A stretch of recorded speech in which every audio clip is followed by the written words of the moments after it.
पानी की कमी के मसले के हल के लिए अहम पेशरफ्त सामने आई है। एमएलए उधमपुर वेस्ट पवन कुमार गुप्ता का कहना है कि 3 साल की मेहनत के बाद काबीना ने 127 करोड़ रुपए की पानी की स्कीम को मंजूर कर लिया है।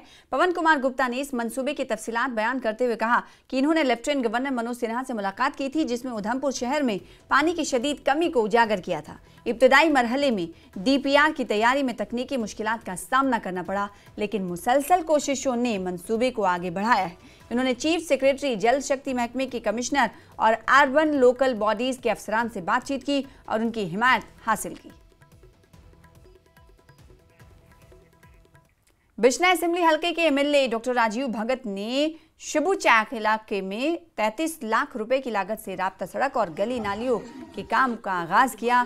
इस मौके पर इलाके के लोगों की बड़ी तादाद मौजूद रही। डॉक्टर राजीव भगत ने मीडिया से बातचीत करते हुए बताया कि तरक्याती काम लोगों की तवील मुद्दती मांग थी, जिसे आज पूरा किया गया। उन्होंने कहा कि ये इक़दाम इलाके की तरक्की के लिए अहम साबित होगा और लोगों की जिंदगियों में बेहतरी लाएगा। आज हम अप्रॉक्सीमेटली 33 लाख की लागत से 3 पंचायतों में असरचक चकबरमाल तरफ की हम सब मिलकर इसमें पंचायतों के सारे परमानेंट लोग, मैं और सरपंच साहब सभी ने मिलकर इसकी इनागुरेशन की। आज ये काफ़ी पुराने लोग की डिमांड थी, आज उसको पूरा किया गया है। खासतौर हमारे सत्संगार के राजस्वामी उसकी तरफ से मुझे एक रिक्वेस्ट आई थी, तो उसको भी मद्देनजर रखते हुए आज जहाँ से हमने इनागुरेशन की। जम्मू कश्मीर के चीफ सेक्रेटरी अटल डुल्लू ने जिला कठुआ में मुख्तलिफ सनती इलाकों का दौरा किया। उन्होंने सनती इलाकों में तैयार किए जाने वाली मसनूआत का जायजा लिया। इस मौके पर अटल डुल्लू ने कहा कि जम्मू कश्मीर में कानून और इंतजाम का कोई मसला नहीं है और सरमायाकार यहाँ मुसलसल आ रहे हैं, जो तरक्की की एक बड़ी अलामत है।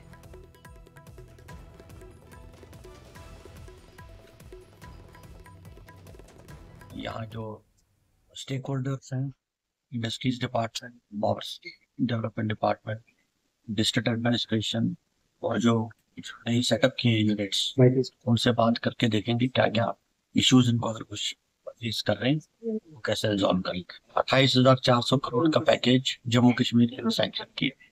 इसी के तहत यूनिट सेटअप हो रहे हैं, तो जो कुछ सपोर्ट इसमें जम्मू कश्मीर सरकार को देना होता है वो हम दे रहे हैं। और लैंड हुआ, पावर, बाकी क्लियरेंसेस हुई, वो सपोर्ट जम्मू कश्मीर सरकार की तरफ से मिल रहा है। और मुझे पूरी उम्मीद है कि जैसे जैसे ज्यादा यूनिट यहाँ सेटअप होंगे और रोजगार के नए जरिए लोगों के सामने आएंगे।